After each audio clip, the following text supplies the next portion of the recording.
Welcome back to the Bluegrass on this chilly November morning. I'm out working on a carriage system for a puppy who's staying with me who has a pretty serious pad infection, right? So whenever you're dealing with a pad infection, you have to keep the puppies from running around and making a lot of ground contact, because you don't want to double up on an infection. You might have a bacterial infection and then you double up with some fungal, or that might be vice versa. But either way, you can't have them run around putting pressure on their pad and then reintroducing bacteria or fungus into that wound, right? So we don't want to leave Jed up at the house all by himself all day. He wants to go on adventures, and I want to take him on adventures even if he can't participate fully.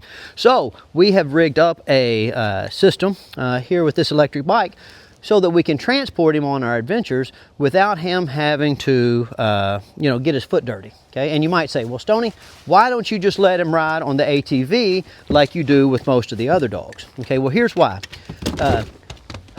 It takes a little while for dogs to get comfortable with the idea of getting on the ATV by themselves. And if a dog isn't comfortable with getting on and off an ATV by himself, you do not want to put them on the ATV. Because when they know they can get up and they know they can get down, and they also have a good stay, you can have them get up and stay there and then get down, and that gives them kind of a sense of autonomy and control over the situation.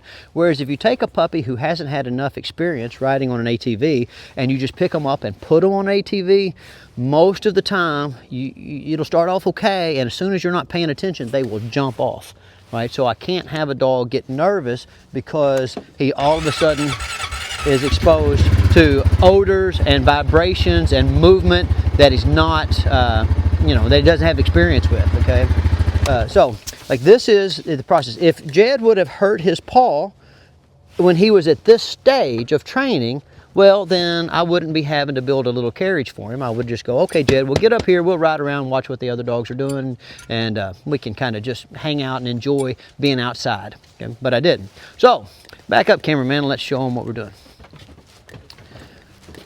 Our thoughts is, since the electric bike is a lot less obnoxious in terms of noise and odor, that this is going to be a lot better for Jed.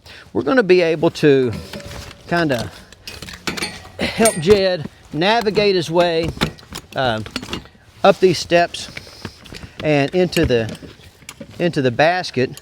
And then I'll be able to attach him in the basket. I'll build some walls on here, and he'll be perfectly safe. Not only will he be insulated from ground contact, which will make sure that he doesn't get more bacteria introduced into his cut, he will be up high so he can see things, but he will not be subject to a lot of vibration or noise. Okay, so we're just out here right now trying to figure out exactly how we're going to finish this trailer out, and I'll keep you in the loop and show you next week. But I thought you might find that interesting. There's always a way to succeed. There's going to be times in the dog business where you get a little upset. I made a video Saturday night talking about how dogs are unhealthy nowadays, and and I was just a little bit upset. I still do kind of believe that, but I was a little bummed out, and I don't like to do that. I don't like to put down in the mouth videos out into the universe, because I feel like that that's not my job. My job is to make you guys feel better. So I just want you to understand that no matter the problem that you're presented with in your dog training, okay, if you'll be creative, if you'll think a little bit out of the box, you're going to be able to find a solution where you're better off and your puppy's better off, and you take a bad situation and turn it into an opportunity for growth. Okay.